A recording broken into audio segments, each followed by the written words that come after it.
Hi, I'm Robert Kiyosaki. I'm 78 years old, and this subject is I spent most of my life getting rich, and we're going to talk about what really matters after you get rich. Well, I think what matters is changes. It's certainly different in your 20s, 30s, 40s, like you, 50s, 60s, when you have kids. And actually, I think money, it starts to get easier as you start to understand it. And so it starts to come more frequently and after you've failed enough. And so what happens is you sacrifice other things while you're chasing money. So one of my mentors once said, what priority do you put your business, your kids, and your wife? And almost everybody in the room had their business, their kids, and their wife. He said, that's the problem. It should be your wife, your kids, and your business. And so you got to kind of reshift. And so it took me a while to figure that out. That's what happened. I reshifted my priorities. And of course, health. Now, as we all know, health is the one that starts to creep up.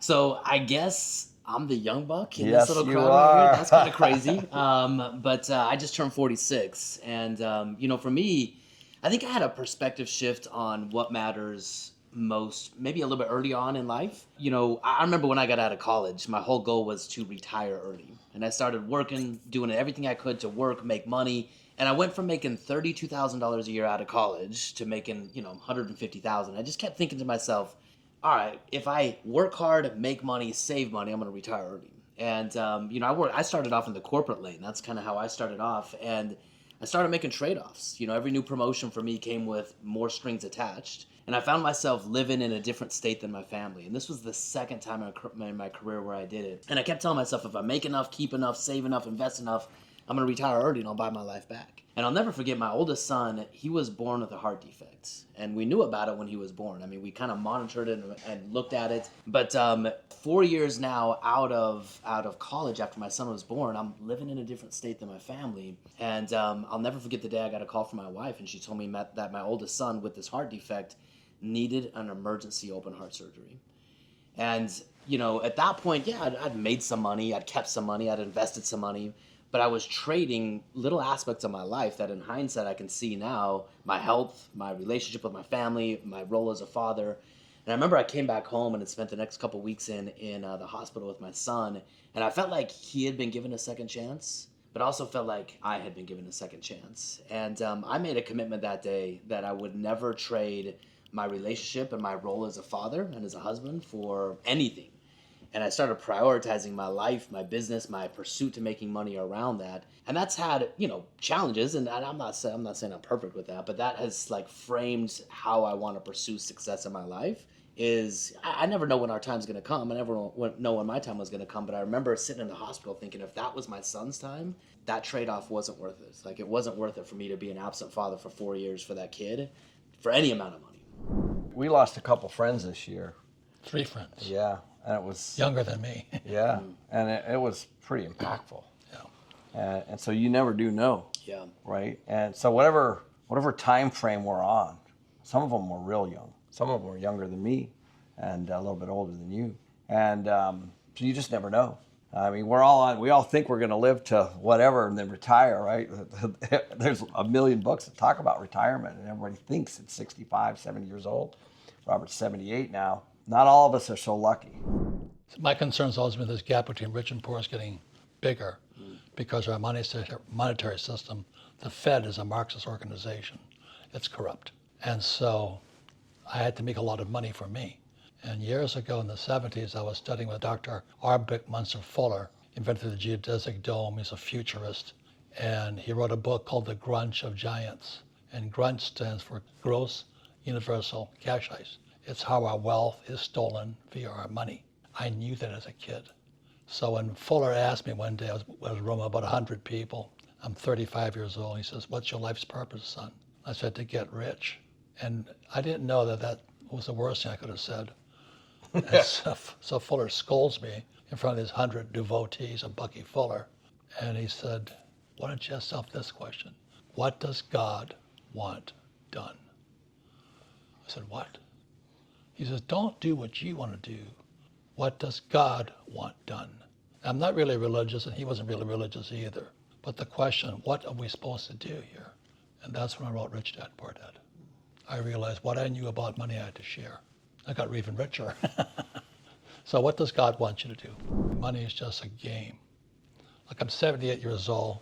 I just showed Kenny my next deal I'm working on. Surgery centers. Yeah, surgery centers. I'm going to buy it with Bitcoin, Yeah. and I'm going to make another 20,000 a month. Now 20,000 a month is not a lot of money, but when you add it to the rest of the pile every month, it's called passive income. The ordinary person works for earned income or a paycheck.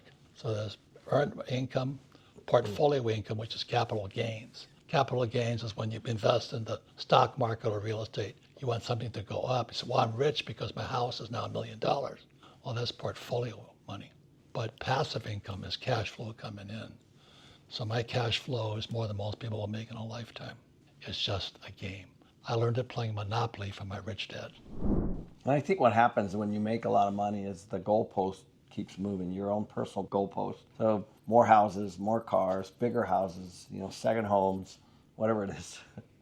Everything just keeps moving, right? I think that's also the fun part about the equation that you created, right? I mean, if you really understand that about money, money can be an infinite game. There is no end to the amount of money you can spend and the amount of money you can make and cash flow coming in. But like if you read Simon Sinek's book, I think it is called The Infinite Game. The whole goal of an infinite game is to keep playing, right? To keep playing at higher and higher levels. And, a finite game has winners and losers. And I kind of think about retirement that way. It's a finite game. People trade 40 years of their life. They hope to save enough money and they hope to not squander that money before they run out of life. And they hope someone else invests it well for them. That's it. That's the interesting thing. Yeah. And a lot of people think that money is evil. It's what you do that's evil. Yeah. You know what I mean? I'm just doing what God wants done. I'm teaching people how to get rich. Guess what? I get richer. Well, I think that opens up the most interesting form of currency of all. One thing I've found when you follow and tap into your God-given talents and use them in the service of other people, you're actually, I don't believe, this is interesting, I don't believe God gave you, me, or any of us our talents for us to have. He gave them to us for us to use them. To give. To give, right? Correct. And as we give, we make money because that's the easiest way to transact in our economic world. But the rarest form of currency you get when you use your God-given talents is fulfillment. I tell you, the hard part for me was, I was a kid, and teacher said, what do you want to do? I said, I want to get rich. And in school, the love of money, church was the worst. Yeah. The love of money is the root of all evil. I said, why are you telling me this? But it's those thoughts that keep them poor. Yeah. Money is not evil. It's what you do for the And money. how you think about it. Like if I sold drugs, that would be evil. Yep. And that's what guys like Biden does with all this stuff. They're selling a lot of drugs, and that's why Trump has bombed them now in Colombia, wherever he's bombing them. Venezuela, right? Or Yeah. something. We're going to stop the drug trade, But other people profit from all those fentanyl coming in. And then when Trump put the wall up, Biden took the wall down, all that stuff came across the border. So that's why I'm not Republican or Democrat, but it seems the Democrats, you can choose the politics you want. But what they're doing now is making it worse for us. So it's not the money, it's what you do for the money. And what do you sacrifice for it? That's the other thing, right? Your health, your mental health, your physical health, your relationships. What are you actually doing? And, we talked about the self-sabotage piece that crawls in as well. I had a mentor tell me early on in my career, after I came out of that operation with my son, I was trying to figure out my pathway forward. And he told me, you can have anything you want in life, anything, but you can't have everything. So if you can start to prioritize, if I died tomorrow, what would be the one thing I would look back and say, man, I regret everything because of that? Like if you can prioritize and get really, really clear. And, I think the more we think about death, you're saying you're in the hospital, the more you think about death, the more perspective it gives you on life, right? I mean, you start looking at life differently when you start analyzing, hey, this is the thing I'm grateful for, this is the thing I would never go back and change. Yeah. Well, I was a Marine pilot. I faced death every day. Yeah. Death was no big deal. One more thing about money is what do you use it for? And what do you give it for? So I just found this young guy, he doesn't know it yet, but he's got 4 daughters, and his wife just came down with cancer. And he has to hire an au pair for his 4 daughters. And I asked him, how do you get ahead? I mean, how are you going to take care of your daughters as they get older? He has no idea. He's just a hard-working, good man. So I called my attorney and I said, I'm going to set up a trust for him. I'm going to stuff it with Ethereum, because Ethereum grows with time. And he can, as soon as it's packaged, I'm going to give him, these are for your daughters. So it's not just the money you make, it's what do you do with your money. Yeah, I mean that's Ross and I hired. We have a full-time director of philanthropy on our payroll. Right? She's now in our 8th year. All she does is give away money. So we take our properties and our assets and we dump it into a nonprofit and then we give it away. Last year, well over 100 charities, and we just did a huge fundraiser for the Navy SEALs last weekend. I was telling you about our wrestling, Arizona State wrestling community. We're doing stuff there. And so part of being able to make money is to also give it away and help others understand how to support their individual interests, whatever they are. That's a blessing. That's kind of where we're heading to now. Do you find that the more that you give, the more you receive them? Yeah, it's interesting. I never thought of it that way, but it's certainly coming back that way. Very interesting way. It does come back fast. It just compounds. Yeah. You get richer and richer and richer. So if you're my age and poor, better shape up. That's right. Success in my 20s was I just wanted to survive Vietnam. I volunteered. I didn't have to go. I had 4 years of academy, then 2 years of flight training, joined the Marine Corps, went to fly. So in my 20s, I was fighting for life. But I learned more during those 2 years in combat than I could ever hope for in real life, in civilian life. I came back wiser, sharper, more grown up, more mature, less prone to BS. The hardest thing about coming back to America was in '72, I landed at Norton Air Force Base, January, and it was a plane full of about 300 Marines coming home. And the pilot, we were taxiing up, and the pilot says, "Gentlemen, I suggest you do this. As soon as you get into the hangar, get out of your uniforms. You want to get into civilian clothes as fast as possible." In other words, there was no welcome home. He says, America has changed. And we didn't know what he was talking about. So we got into the terminal, we changed into civilian clothes. I stepped out the door, I was hit with an egg.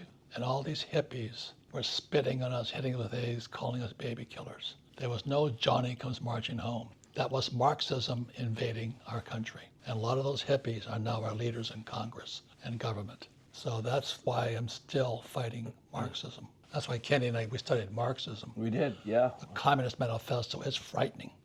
Yeah, if you want to know a subject, you got to study it. Yeah.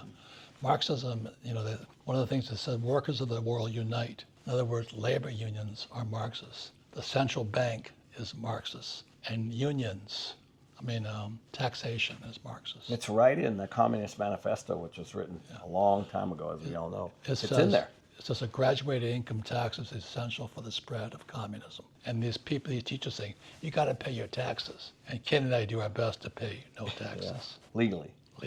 Right. So we're not Marxists. You pay taxes, you're a Marxist. My parents, they didn't go to college. And I was on site managing properties.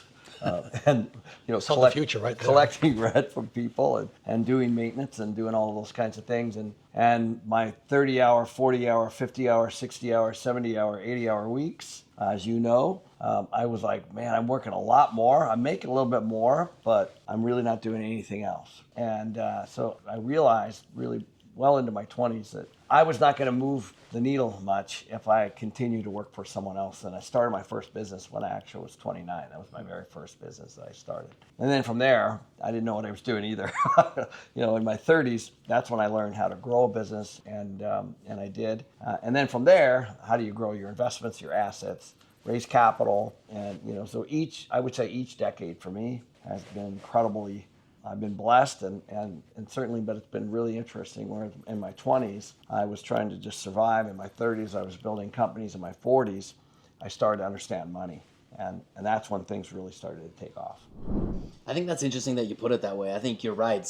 Over every decade, my perspective around success has definitely changed, and I can see it clearly. I think for me in my 20s, my first desire, my first definition of success was buy my life back. I felt like I was free until I plugged into the system. And I can't remember who I was talking to in here, but I ended up dropping out of high school, because I didn't like the school system. And, as soon as I got my life back together, because I kind of lived in the gutter for a couple years, but as soon as I got my life back together, all of the social conditioning kicked in for me. Go to school, get a job, climb the corporate ladder, do the things, be successful. And I remember I got into that. I remember when I got my first paycheck, I saved it. I put it in my back pocket, right? Because I had to moved to Arizona. I had to move from Utah to Arizona. I had my first job, and I got the paycheck, and I felt like it was some symbol of success. A high school dropout has a corporate job, got his first paycheck. And I remember I put it in my pocket, and I took it to the Bank of America to open it symbolically, like I made something of my life. And I remember I opened that check, and I looked at it, and I like flipped it over a couple times because there wasn't very much money there. After everything I just did, I was like, where's all my money? And I remember a little voice in the back of my head just said, you should quit now.